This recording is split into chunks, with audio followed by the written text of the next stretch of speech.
بھئی کیوں جا رہا ہے پھر وہاں پہ تو؟ ختم میں کیا کرنا ہے جا کر؟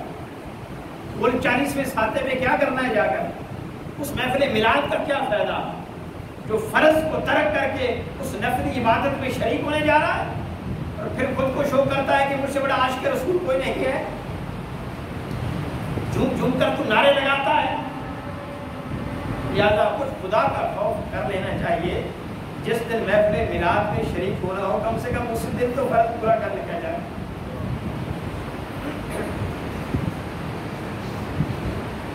بہت عجیب بات ہے بھئی، جس رب سے تم اس میلاد کی ثواب کی توقع کرتے ہو، اس رب کا تو انکار کر کے اس رب کے پاس جا رہے ہو، ہے کوئی اس کی جسٹیفیکیشن بنتی؟ کس زمرے میں اس کو رکھیں گے اس بات کو؟ جس دن اقبال صاحب یہ اعلان کرتے ہیں کہ آج ختم 11ویں ہے، اس دن تعداد مغرب کے دن زیادہ ہوتی ہے یا عام حالات میں زیادہ ہوتی ہے؟ ماشاءاللہ۔ تو پھر کیا نتیجہ نکالیں گے آپ؟ آج نماز کے لیے آئے ہیں یا وہ ختم کرنے آئے ہیں؟ ماشاءاللہ گھر سے آتے ہیں تو ختم غوثیہ ہے، ختم 11ویں ہے، بحمدہ تعالیٰ میں نے شریک ہونا ہے، تو ٹھیک ہے، اچھی بات ہے، لیکن وہ نماز بھی تو خدا کی تھی،